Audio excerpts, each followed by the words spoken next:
The Senators' rookie general manager Randy Sexton can hardly be accused of standing pat with a last-place team. Ottawa's roster has undergone a huge turnover, comparable to San Jose's, but while the Sharks have been able to rise above their dismal performance of a year ago, the Senators have not, despite the presence of two of the league's highest-scoring rookies, Alexei Yashin and Alexander Daig. Or maybe it's because they're depending so heavily on young players. We'll find out as we welcome Randy Sexton from Ottawa.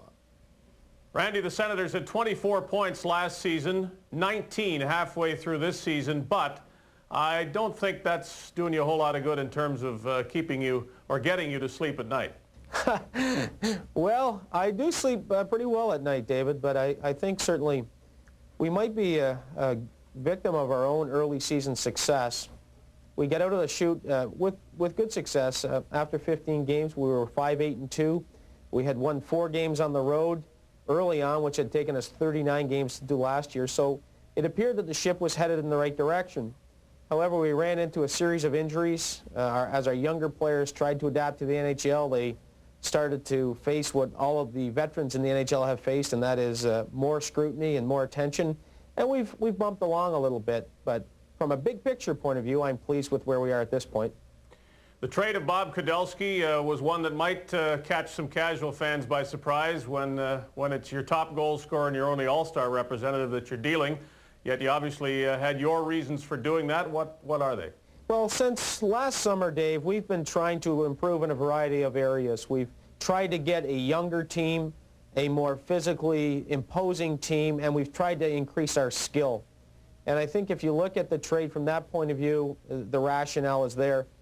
Scott Levens is a big, strong, young player who has some good upside. Eugenie Davidoff is a tremendously skilled offensive player.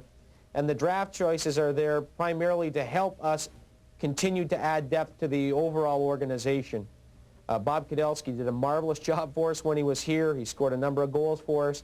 But at 29 years old, we felt the time was right to try and capitalize to continue to build the program that we've started.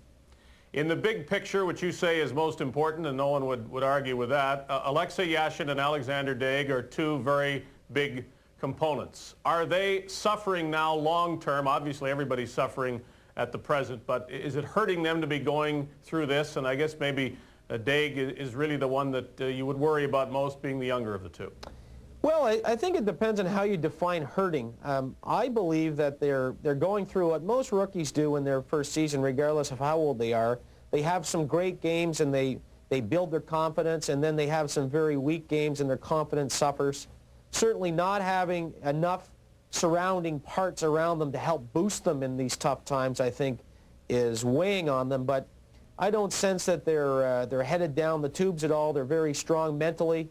Young men. The losing is difficult because both of them have always played on winning teams, but I think that's part of the growing process. They have to learn to endure the difficult times to enjoy and succeed at another level. And again, that's part of the reason for the trade yesterday, to try and put some additional skill and size around those players to help boost them up.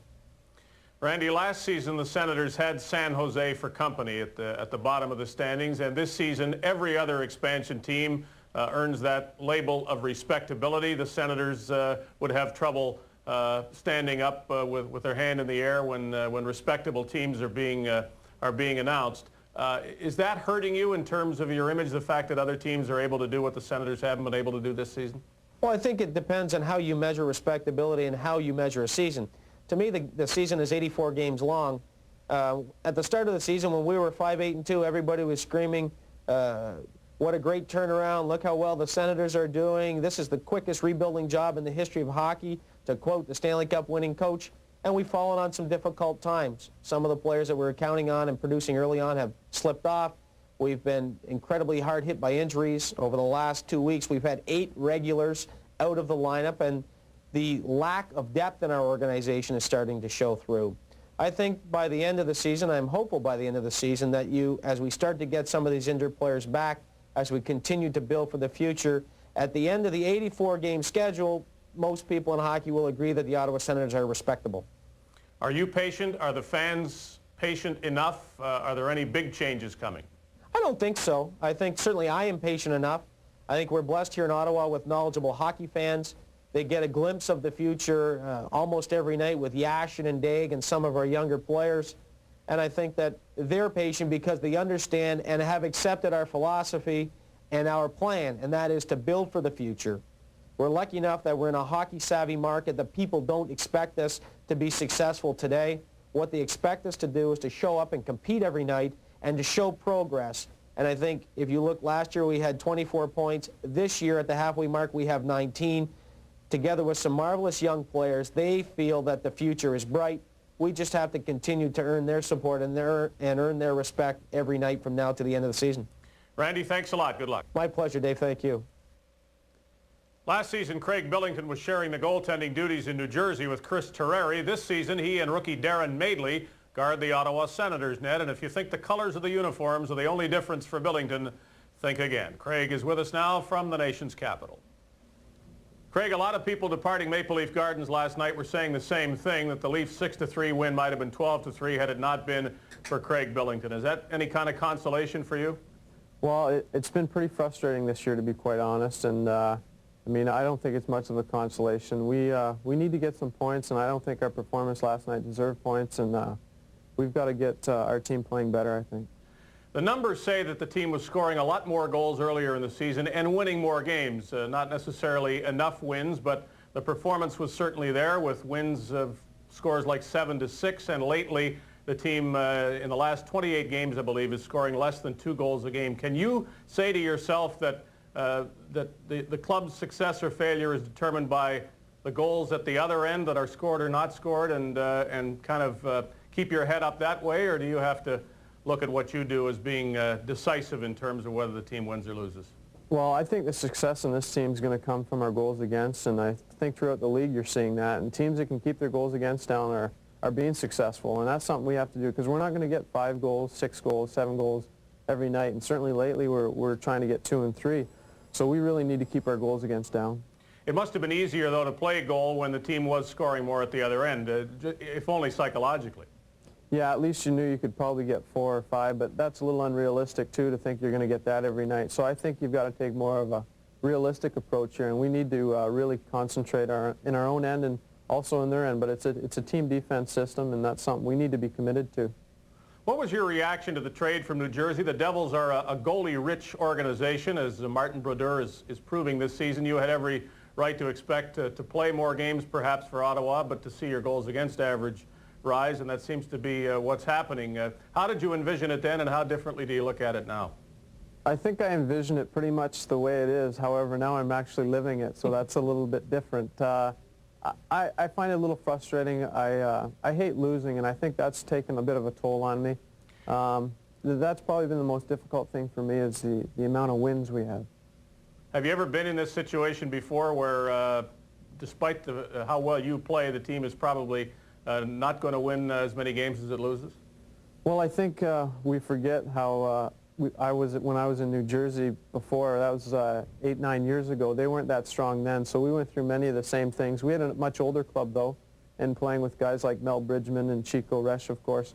So I had some exposure to it then, but I also had some real good experiences in New Jersey lately, so it's kind of taken full circle.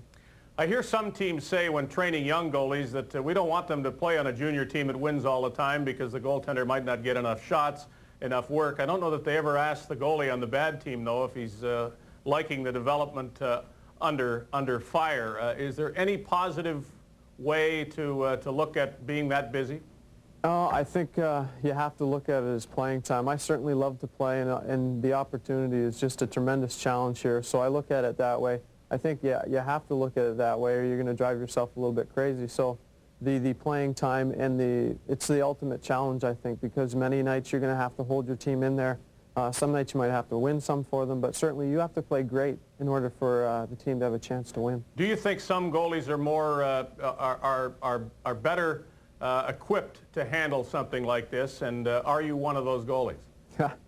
I don't know. They should write a book, though, and maybe send it to me, but I'm trying. I'm working very hard at it, and I'm trying to cope with it the best I can. I think it's an extreme challenge mentally, not so much physically. Physically, it's been fine, but mentally, certainly, it's been a new dimension for me, and something that I'm going to work at and do the best I can.